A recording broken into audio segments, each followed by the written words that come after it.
Баршаңызға сәлем, каналыма қош келдіңіздер. Есімім Гүлжан. Бүгінгі тақырып зат есімдердің жасалуы.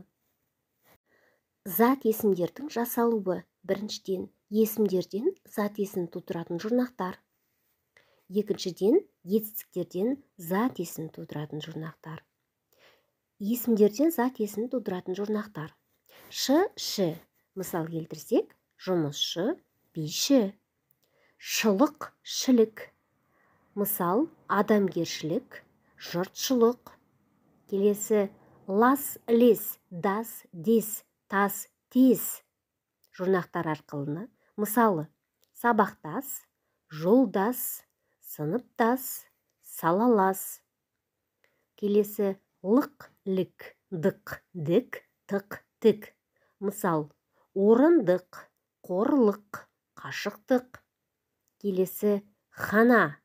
Мысал, дәмхана, дәріхана.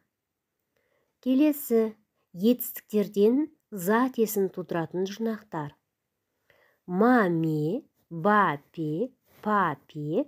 Мысал келтірсек, сызба, кеспе, қақпа, көрме.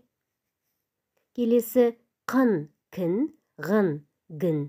Мысалы, босқын, тұтқын, қырғын, тізгін. Келесі, ыс, іс, сы. Мысал келтірсек, айтыс, егіс, қоныс, бекініс. Келесі, у. Мысалы, егеу, қамау, көсеу, тұсау. Ыш, іш, шы. Мысалы, қуаныш, сүйініш, сағыныш. Қ, к, ғ, г. Мысалы, шалғы, бұрғы, сүзгі. Келесі, қыш, кіш, ғыш, гіш.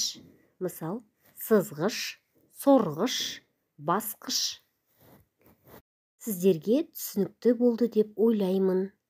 Бүгінге осы. Каналыма тіркеліп қойыңыздар.